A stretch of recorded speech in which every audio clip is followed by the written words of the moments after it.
What's up guys, welcome back to another video, and in today's video I'm going to be ranking the top 10 units in anime adventures. I just want to say that this is my opinion and you guys could have a totally different ranking from me, and that's completely fine. With all that said, let's begin with the number 10 spot. In the number 10 spot I have one of the best support units out right now, and that is Homa.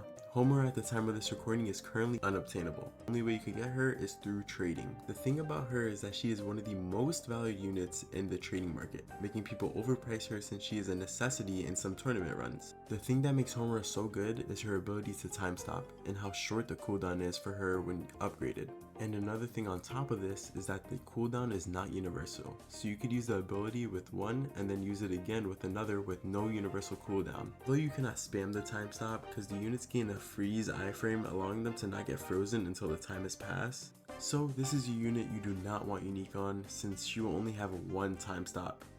When it comes down to stats, on the 7th upgrade, her time stop lasts for a total of 5 seconds and the cooldown is for 15. I say 7th upgrade because going beyond upgrade 7 does not improve her time stop at all, only boosting damage, and since you're not using Homa for damage, it is not necessary to upgrade any further.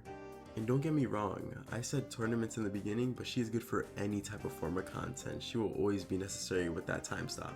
Alright, so for our 9th place unit, I have Sasuke. Sasuke is a unit you could get from banner and is a unit who can burn. He is also the best burn unit in this game, so this already makes him high value. The only reason he isn't higher is because he can only hit ground.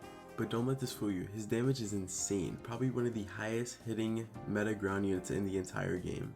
When looking at stats, he hits for around 150k, plus the burn doubles, so for around 300k. And to make Sasuke even stronger, you go over to the relic shop and buy the Infernal Gaze relic, which doubles the length of the burn so that it starts from 10 seconds to 20 instead, which is why this character is meta ground. And now for the number 8 spot, we're starting to get into units that I don't even own. This unit is Sid. Sid is obtainable from the Halloween event and is in this little corner right next to the Christmas event. You get him from beating the event, which can take up to 40 minutes, and I've done many attempts and not one Sid, so his drop rate is pretty low. Of course you could boost this with skins and units from the Halloween event. Sid is a unit who on paper looks like your average meta unit, but the thing that makes him broken is that he is true damage. True damage allows you to pierce through shield. The downside of this is that he can only be buffed by Griffith and not somebody like Orwin or Leafy. They also buffed him this update, making him do more damage and having less SPA. Now looking at his stats, he does 400k after the buff and is a full AoE hybrid, which is absolutely busted and definitely worth being on the top 10 list. Alright, so for our number 7 spot, I have Buddha. You can get Buddha from beating the Christmas event and obtaining his portal.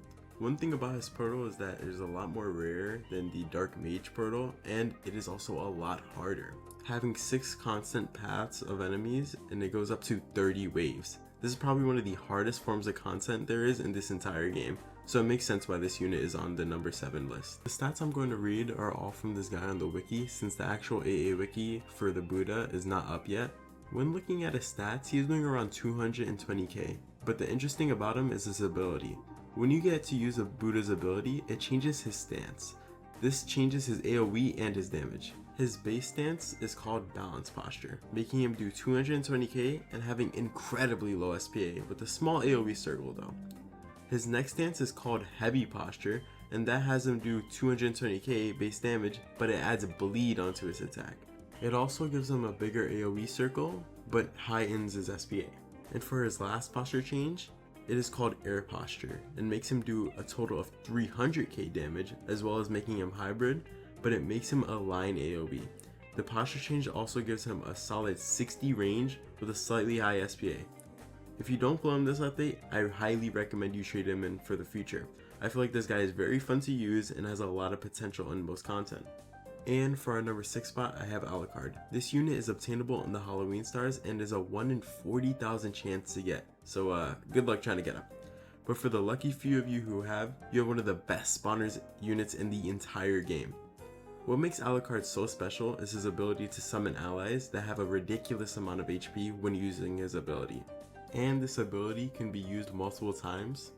The HP that your spawners have is based on your damage, so unique is definitely the way to go for this character. He does great damage and a slightly high SPA, but still really broken.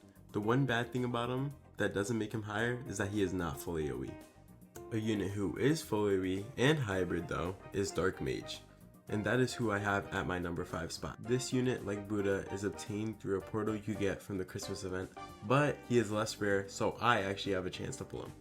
This unit is the definition of meta. He is high damage, full AoE hybrid attacker, he is good with every trait in the game, and is not super expensive for how much damage he does. He is magic and storm, so you can't run him with somebody like Vegeta, and he does have an 11-second SPA and even longer with a bad trait SPA. So I think those are his only real flaws. Besides that, this unit is completely broken. So for our number 4 spot, I have someone who is high damaging unit but also a support, and that unit is Roger. This might be an unpopular opinion, but I think Roger is definitely worth the number 4 spot. Roger is currently unobtainable. The only way you could get him is through trading. This unit, like Alucard, is also a 1 in 40,000 chance to get when you could obtain him. So he is pretty pricey when it comes to the trading, since he was pretty rare. So when looking at this unit, you can see he does an insane amount of damage, around 300k, and is 3 placement, but his damage is not his wow factor. The important thing is that he stuns units with every attack that he does, and this is no ability, this is just his normal attack. And he has a pretty low SPA for his damage and not super expensive. But I would say that he is only ground, so airs would still be an issue for him, but I do think he deserves his top 4 spot. And now we have the top 3 units, and if I'm being honest, I don't think anyone is going to be surprised by my top 3. I think everyone has the same list of top 3, maybe in a different order, but still likely the same. So for our 3rd spot, we have Eizen. Eizen is a full AoE attacker who is hybrid, so right off the bat, he is looking pretty nasty. He does great damage with great range, but the thing that makes him insane is his ability to summon foes just like Alucard. But it's not an ability, it's every 50 enemies that he kills, he summons a shade, which has massive HP. Another thing on top of his kit is his ability. Once activated, it starts a 12-second timer, and if an enemy is still in his range within those 12 seconds, then Eizen on his next attack will do 5 times damage to any enemy in his AoE. Now to his cons, he has a pretty high SPA and is only 1 placement, so you only really want to go for the unique trait on this unit. But the real bad thing about him is how hard he is to obtain. You need 3 units from the Overlord update you could get from the banner. It could be the same 3 units by the way, but you need to evolve all 3 of them from the legend stage and then sacrifice them. And then once you get Eizen, you need to evolve him, which takes more time from the legend stage. Good thing that it's easy, but bad thing is that it takes up to 10 minutes to complete. Alright, so for our number 2 unit, we have the second best fusion, and that is Vegeta. This unit is completely broken. He has everything in his kit. One of the many pros of this unit is how easy he is to obtain. All you need is a Goku and a Vegeta from the Mythic banner, and then you do the Sacred Planet raid. Act 5 or 4 is highly recommended, since you need 400 Majin marks for each unit. When looking at stats, this unit is doing a solid 600k with amazing SPA and great range. He is a cone attacker, which is the only reason he is not number 1 on this list. Besides the cone, his only other flaw is how expensive he could get, costing 112k just to place, since you need Goku and Vegeta to level it up to fuse. And it costs an extra 200k for him to get maxed out as Vegeta, costing overall 300k to max out, but this is without someone like Oshi. Also, you get to choose which typing you want. You could go with Light and fuse with Vegeta, or you could go with Storm and fuse with Goku, which leads to a lot of versatility.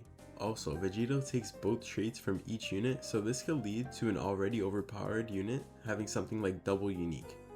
And for the number 1 unit in the game, I chose Eizen. I don't think this will surprise anybody, since we've all seen the showcases, hoping that one day we could be lucky and pull the 1 in 80,000 chance and become one of the lucky ones. And we've all been in the lobby seeing the low levels with Eizen Cosmetic, asking ourselves, how is this even possible? But on a real note, this unit is so busted. By himself and some buffs, he can solo the entire Christmas event as well as the entire Halloween event. Keep in mind the videos I'm referring to do have unique on him, so I don't recommend trying this without unique, but you get the point of how overpowered he is. His damage is great with such low SPA and even better range than Vegeta. The only cons being how costly he is and, the fact that only like 0.1% of people will only get to own him. But on a serious note, I definitely think this unit is the number 1 spot for probably a while. I don't see him being dethroned anytime soon.